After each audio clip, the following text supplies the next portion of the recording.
pals, non-binary pals.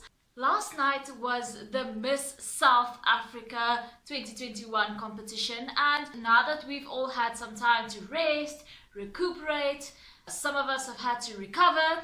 Not me though. If you watched my reaction video, then you would know that I was actually quite satisfied with the way things turned out overall.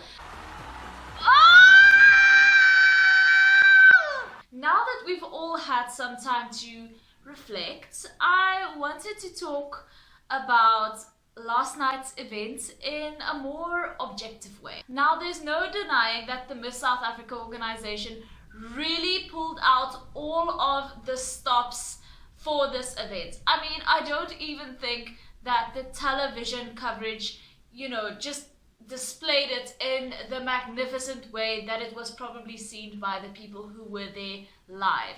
Not to mention the all-star casts. Of course, you would know by now that Pia Wurtzbach attended, Catriona Gray attended, the current Miss Universe, Andrea Meza attended, the current Miss Supranational, Shani Rabe attended, the current Miss World, Tony Ann Singh attended, the chairperson of Miss World, Julia Morley. And speaking of star-studded, the two main stage hosts, Niku Panagio and Anele Ndora, I know that a lot of people didn't know how to feel about this combination when it was first revealed that these two individuals would be hosting Miss South Africa 2021. But I've got to say, I think that both of them did a spectacular job. Of course, Anele did overshadow Niku a bit just because she has this giant, fun personality, and I enjoyed her very much as a host. And I think in the future, they should definitely bring her back as a host as opposed to have her as a judge. Her talents are so much better suited to hosting, and you can just tell that she was having the time of her life up there. Then at the opening of the show, they featured these dancers, and these dancers stayed the entire show. And I thought these entertainers are such talented people, and I really thought that the types of entertainment that the Miss South Africa organization chose this year really served to complement the show and complement the women instead of taking all of the spotlight.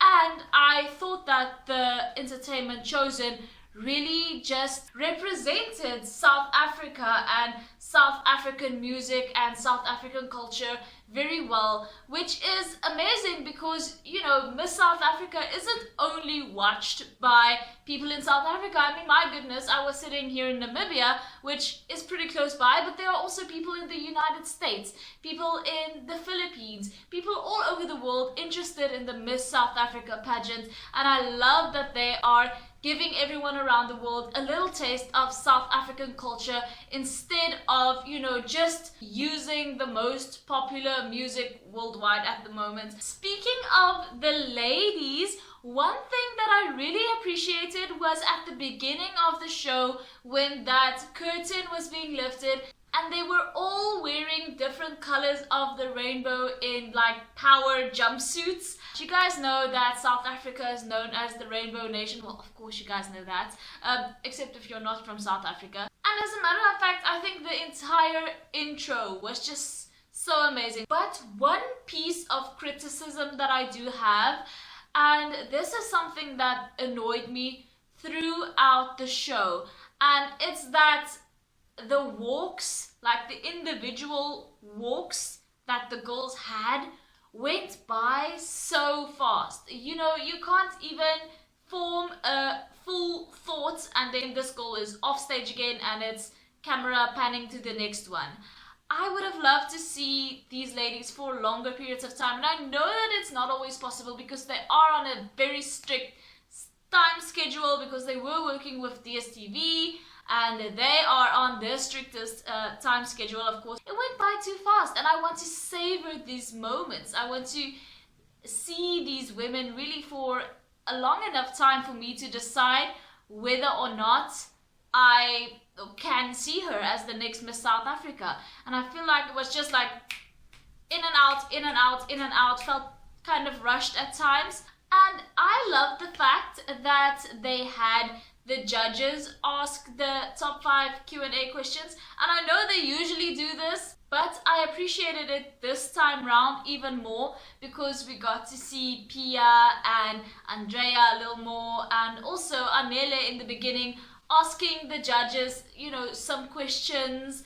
I just appreciated the fact that the Miss South Africa organization kept in mind that these women, these international queens that they have brought in for Miss South Africa, were going to be just as much a fixture of this year's competition as the actual ladies competing. So I do appreciate the Miss South Africa organization making arrangements for us to see them multiple times. Speaking of these international queens, luckily Catriona Gray and Zozibini Tunzi were not only reserved for, you know, pre-show hosting.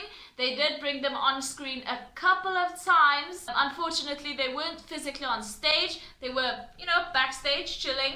But I did appreciate that a lot. Seeing Catriona, oh my goodness, that woman is just so gorgeous, and I think she'll remain one of the most iconic Miss Universes forever. I mean, funny story about Catriona, actually, that was the first Miss Universe competition that I ever watched live. It was happening in Thailand that year, so I had to wake up at like 2 a.m.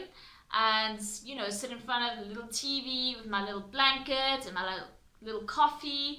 And yes, I just remembered like yesterday, and for that reason, Catriona Gray is a very special Miss Universe to me. Speaking of Miss Universe, oh my word, at the end of Miss South Africa 2021, after Lalela was crowned as Miss South Africa, Nico Panagio revealed that Lalela would be representing South Africa at Miss Universe later this year in Israel. And I don't know why they didn't just like also mention where Zimi was going and where Moratwe was going, because now we only know where Lalela is going, and I'm so excited to find out where the other two ladies are going. The takeoff for Miss Universe is probably like weeks from now. I don't think they could have chosen a better contestant, to be honest, because Lalela outperforms almost everyone when it comes to stage, although I must say that Zimi outperforms everybody when it comes to speaking. Lalela was the best choice if you're trying to focus on a contestant who speaks decently well but performs extremely well also. I think that Lalela is very well rounded, and I do believe that she's going to probably do a great job at Miss Universe. I'm not going to, you know, act like everybody acted with Natasha. Okay, I'm going to keep my emotions inside until I actually see what's going on. But here's hoping that Lalela is going to do well at Miss Universe this year. And guys, as for the stage itself, you know, the stage was magnificent, but I'm not going to talk about the stage too much just because this is Miss South Africa, okay? They are the creme de la creme when it comes to pageantry in not only Africa, but the Southern Hemisphere as a whole. If this was Miss Namibia pulling off a production like this, I would be standing at Connie Maritz's feet like, but this is Miss South Africa and we come to expect greatness from them. So for that reason, I'm not going to carry on and be like, good job with the stage, good job with the production and everything, because it's a given that it's going to be good. I like to focus on the intricate things, like the fact that Tatu and Natasha wore the gowns that they wore at their international competitions. And obviously, Shudu Fatsu, who was the actual Miss South Africa 2020, she hasn't competed at her international competition yet, so her gown hasn't been revealed yet. I know that some people have been speculating that the gown that she was wearing when they were announcing the next triplets was the gown that she would be wearing at Miss World. No, I doubt it. I doubt it. They wouldn't give something like that away. And I don't think that Shirafatsu is going to wear anything quite so simple for Miss World. I think that Werner and the Miss South Africa team, as well as Shirafatsu herself, have concocted the most amazing dress for Miss World. At least that's my hope. And the dress that Shirafatsu was wearing when calling out the next round of triplets was beautiful, but you know, it's not a Zosie gown and it's not a Catriona gown, and I expect nothing less than that for our Queen Shuru. Or our ex-Queen Shuru, but still, in my heart, our Queen Shuru.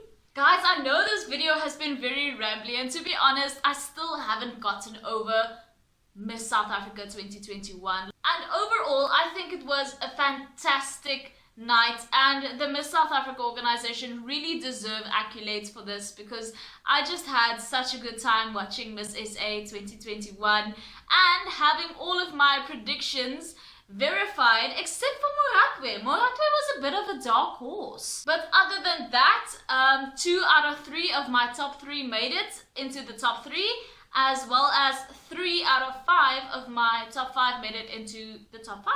Sadly though, and this is a bit of a sore point for me, Kaylin didn't make top 5, and I thought that she had an amazing performance. And I also think that she's not a bad speaker. Kaylin is so proactive with her advocacy. I definitely think that Kaylin should come back another year. Anyway, thank you so much for watching this video. I hope you enjoyed the Miss SA 2021 competition. If you didn't, let me know what they could have done better or what you would like to have seen which you didn't see. And also follow me on Instagram. I post lots of pageant stuff in my stories, especially where I post polls and story boxes and I get you guys' opinions, and I often use those opinions to inform these videos, because you guys are so knowledgeable sometimes, to be honest, and it's really helpful. So follow me on Instagram if you'd like to contribute, and I will see you in the next one. Bye!